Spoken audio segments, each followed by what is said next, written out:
Hello everyone. Today I'm going to show you how to deal with the powertrain malfunction or reduced power warning that can appear on some Ford vehicles.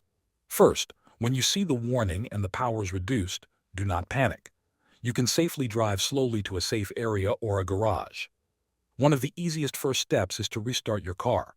Turn the engine off, wait a few minutes, then start it again. Sometimes the warning is caused by a temporary glitch and restarting can reset it. Next, check your battery and electrical connections. Loose or corroded battery terminals can trigger this warning. Make sure the battery cables are tight and clean. Another simple step is to inspect the air filter. A dirty air filter can reduce airflow and cause the engine to trigger a warning. Replace it if it looks clogged or dirty. If you have access to an OBD2 scanner, check for fault codes. Sometimes the warning is triggered by simple sensors, like the mass airflow sensor or boost pressure sensor. Cleaning these sensors can fix the problem without replacing parts. Another easy trick is to clear the codes using the OBD2 scanner after performing basic checks. Then drive the car to see if the warning comes back. If it does not, the issue may have been minor or temporary.